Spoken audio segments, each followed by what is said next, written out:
जन जागृति आंदोलन होगा।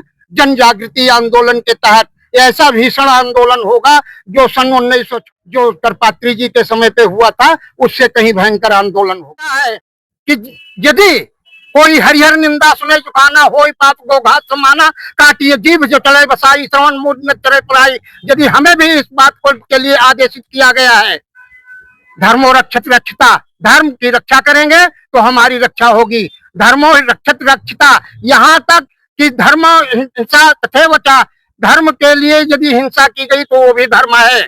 ये हमें पढ़ाया गया है और उस पर हम बिल्कुल परिपक्वता से डटे हुए हैं। महाराज जी, मथुरा की धरती पर जो है गो सेवक की हत्या कर दी जाती है, निर्मम हत्या, उस पर क्या कहना चाहेंगे? जब तक सज्जनों की बलिदानी नहीं होती है तब तक यह धराधाम पे अवतरण नहीं होता। और धर्म धाम पे अवतरण कोई भगवान का ही अवतरण नहीं, भक्तों का भी अवतरण होता रहता है।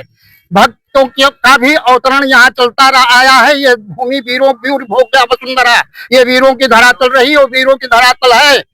जिसमें अनेकानेक संत आए हैं और संघर्ष किए हैं और अनेकानेक भक्त आए हैं, संघर्ष किए हैं। आते रहेंगे, करते रहेंगे और जितनी ही बलिदानी होती रहेगी उतनी ही उग्रता से लोग खड़े होंगे, उतनी ही कठोरता और से कदम बढ़ा करके आगे खड़े होंगे।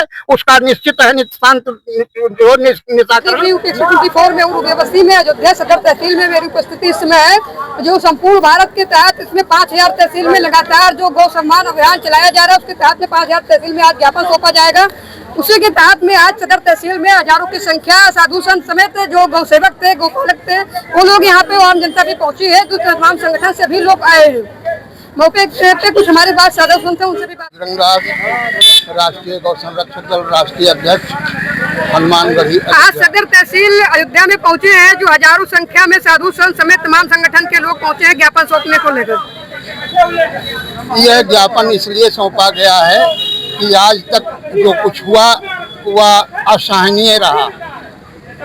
इस कारण से ज्ञापन देना एक मुनासिब रहा कि अब से सरकार के होश आ जाए, गौवंश को संरक्षित करे, संवर्धन करे और गौ सम्मान से गौवंश को ओतप्रोत करे। यदि ऐसा नहीं करता है तो आने वाले समय पे यह बड़ा भयंकर उग्र प्रदर्शन होगा जिसे संभालना सरकार के लिए भी बड़ा मुश्किल होगा।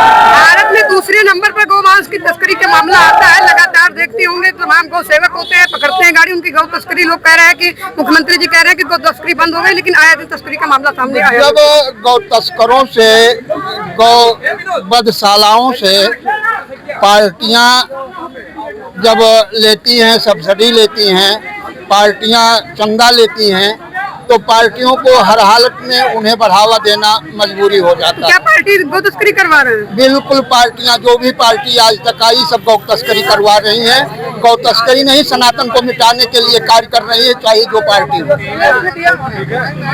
अब तो सनातन की रक्षा करने अगर ये 27 अप्रैल का जो आज ज्ञापन दिया गया, ये मांगे अगर नहीं पूरी हो रही तो आगे की क्या रणनीति रहेगी? 5 तारीख को 5 मई 2026 आने वाली 5 मई को सीतामढ़ी से गौरथ लेकर के निकलेंगे और संपूर्ण भारत में जन जागृति अभियान को चलाएंगे और जिसको लेकर के अयोध्या से नैमिषारण से मथुरा, वृंदावन होते हुए दिल्ली तक पहुंचेंगे।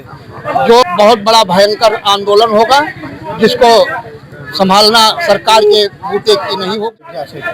दुख इस बात का है कि हमारी अयोध्या में हमारे यहाँ के सत्ता में बैठे जो सांसद, विधायक, महापौर हैं, यहाँ तक योगी जी की बात करते हैं, उनके राज्य में भी अयोध्या में पशु अस्पताल नहीं हो पाया और न अयोध्या में नगर निगम के द्वारा कहीं चरही रखाया जाता है। गौ माता हमारी नाली नाले का पानी पी रही है। इसका पाप हमारे अयोध्या के महापौर, विधायक, सांसद को लगेगा, क्योंकि उन लोगों के पास जो अगर चिट्ठी लिख दे तो व्यवस्था गौ माता के लिए हो जाए।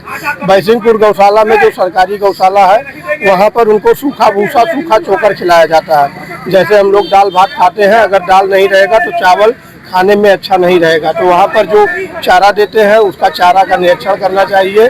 और पशु अस्पताल का हम मांग करते हैं कि हो और गौ माता को राष्ट्र माता घोषित किया जाए।